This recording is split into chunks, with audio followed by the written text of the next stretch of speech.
Are you tired of putting yourself last? Of taking care of everybody else's needs and powering through to meet the next set of impossible standards? In our fast-paced society, we lose touch with our intrinsic worth, with the ability to value ourselves for who we are right now. Instead of living life exhausted, frustrated, and disconnected from your authentic self, maybe it's time to put yourself back in the life you've worked so hard to create. Join radio host and life choreographer Laura Cheadle and learn how to build your dreams and live your sparkle using the 5 steps of flaunt. Find your fetish, laugh out loud, accept unconditionally, navigate the negative, and trust in your truth.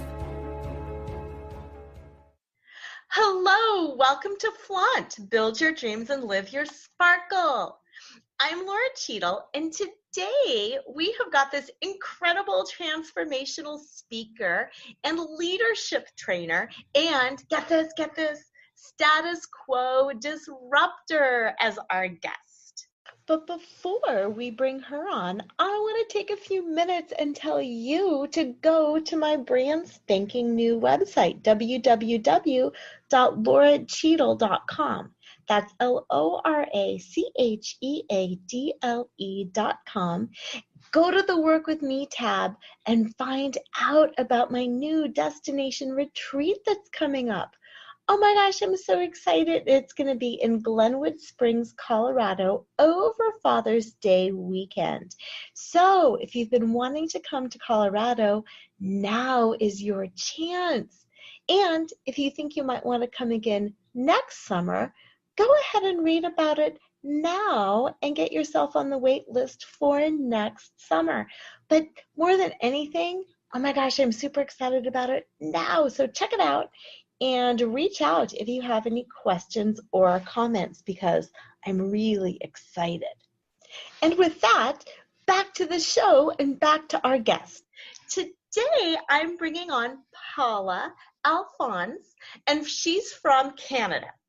And oh my gosh, you are really going to enjoy this interview today because when you talk about leadership, I don't know about you, but I tend to think sometimes, very boring, very straight-laced, very follow this rule, follow that rule, and oh my goodness, that is not who this woman is. I am going to just cut right to the chase, bring her on the show, and let her share some of her magic with you today. So welcome to the show, Paula. Hi, Laura. How are you? I am fantastic. How are you? Doing good as well. Looking forward to this conversation. Oh, this is going to be so much fun. Okay, you have traveled the globe, like literally inspiring and transforming and mentoring men and women all over in leadership. Can you tell the listeners a little bit more about what it is that you do? Okay, what I do is actually help organizations figure out how to organize their activities, but mostly it's really from the perspective of helping people better adjust to working with each other. And from that, I take the stance of looking at personal leadership, which is, do I recognize who I am and what I bring to the environment? And am I getting the result that I want? So if the impact is not what I want, but what do I need to do? And it goes from the perspective that when we're trying to make change, we're looking at it from, the other person has to change. Yeah, I'm sorry to say the only thing you can control is yourself. Oh. Let me repeat that. The only thing you can control is yourself. And even then at moments, we're not going to go there. We lose control of that little piece. And so I'm helping people realize that aspect and then figure out, how do I lead people? How do I organize their work? How do I build the relationship so that the people around me want to be there? Because when you think about it, we spend more time at work daily than we spend with our loved ones. So if I have to be there, let's ensure it's comfortable. Yes. Okay, so I hear you on all of that. We have to ensure it's comfortable. We do need to enjoy our work to be effective. It is all about us. But I can hear people in the audience saying, yeah, but these people that I work with, you don't understand these people that I work with. Let's just say I have worked with people. I still work with people. Everything we do as humans involves working or interacting with people.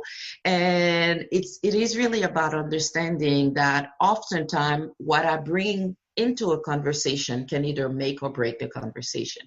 And if I encounter someone that I might see as difficult, then the question is, why am I perceiving them to be difficult? What could be the reason for the behavior?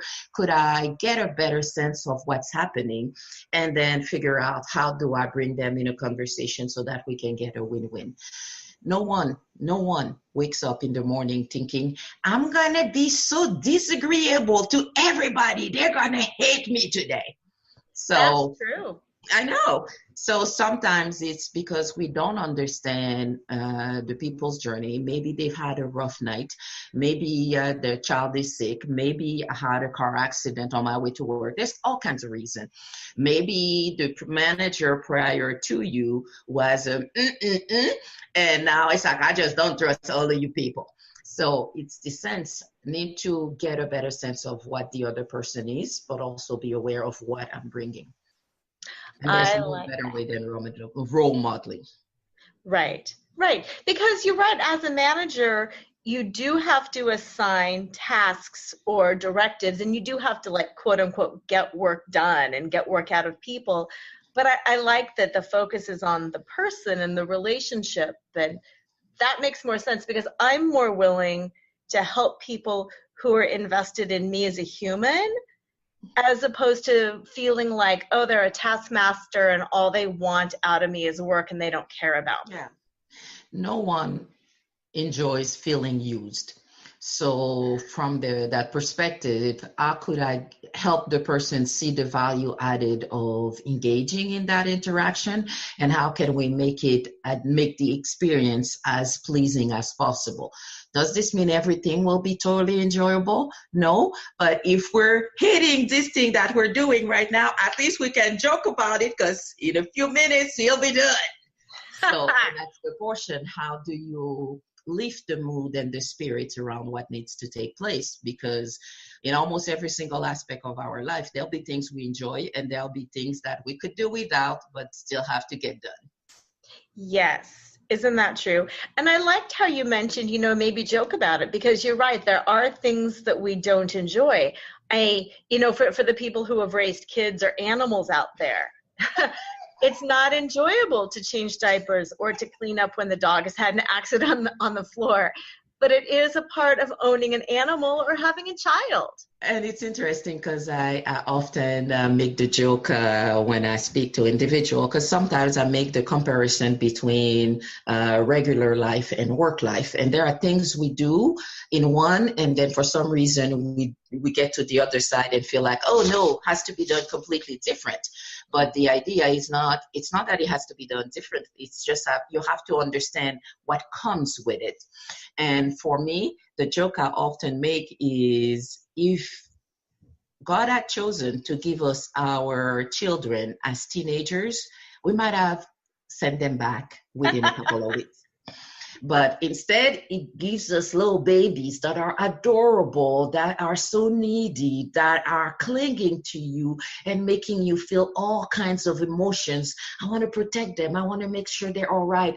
And when I do this, I'm slowly getting to learn to know who they are, learn how to interact with them and love them some more, so that when they get to the teenage years and you're thinking, oh, I don't even recognize that child, you can go back in your memory to those loving moments, so that they go through that period and then they get back to you as normal adults, normal people, and you're like, oh, life is great again. So it's a journey, and it's the same thing in the work environment. It's a journey. You have to build a relationship so that when the times get difficult, we can still remember what was working and put in the investment required to move forward, because I know there's got to be something better further ahead. Yeah, yeah. And you're right, better for both people. I don't think it would be fun to be the manager having to crack the whip and be frustrated, nor would it be fun being the person being managed that way. So, No, I don't believe in micromanagement. Does that mean that there will be times that you have to work with someone closer in order to ensure that the work gets done the way it's meant to get done? Yes, but you can do it in such a way that the person still feel respected and in a way that they don't feel that you're touching their sense of dignity. So it's the sense of how do we help people move forward and address some of the challenges they might have to master, but then still feel like, hey, there's something great. I'll get something out of it, rather than use me, take all the blood now that you've sucked the life out of me, and then it's just like I don't want to be with you. exactly. Yeah, exactly. So, in your view, what is the role of the manager? Is it a manager, a mentor? How does that work best? I would say as a manager, you wear multiple hats. You're gonna be at times I'll be a coach, at times I'll be a tutor, at other times I might be a mentor, at other times I might be the strong disciplinarian and I have to supervise every single aspect. But I have to be able to recognize. First thing for me is for a manager to understand and appreciate that he has two roles. The first one is to provide the employee with the tools and the support to do the work. Because if they don't have that, how can I expect them to create something great?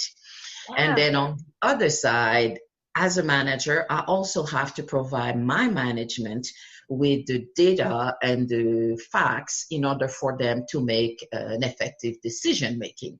So let's just say you want me to do this with my team, but we don't have the right tool to make it happen. The tool that we have is so obsolete that it's going to take like 2 years to get this done, but there's something new on the market that might cost a little in the beginning, but it's going to save us maybe 18 months of time. So let me see. Provide that information, they make their decision, and then we move forward. But it's understanding that my role is always two-pronged. I'm in the middle, taking care of the staff, but also ensuring that management gets what it is that they need. So it's always figuring out how do I manage those circular motion between the various environments. That makes sense. That makes a lot of sense. And I like how you were very clear about making sure you have the right tools, because in my experience, that is where the breakdown occurs very often. Somebody is given a task that they don't have the tools to complete, or the education or the experience or whatever it is to complete, and then they are berated or cut down for not doing something that they weren't trained how to do or weren't provided enough information to do in the first place. And I would say that's oftentimes where the manager fails to acknowledge the fact that he has an active role to play in ensuring that not only the individual has the tools, but if he doesn't have the skill sets, then he might need training. If it's not training, he might need coaching. If there is time, because it's a steep learning curve, then I have to give him time.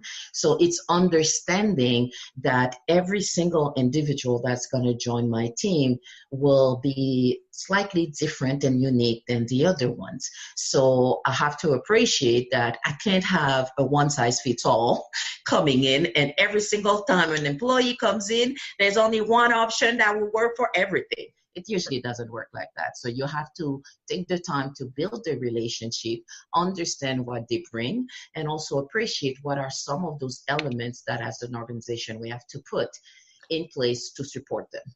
Yes, and I like how you say the manager is in between, because if they too need to ask for more support to give down to their employees, they need to be able to, verbalize that and go to bat for their employees. And I think some people might not recognize that. And just by virtue of the fact that you tell them, hey, this is your position, you're going to help a lot of people just with that one little tip right there.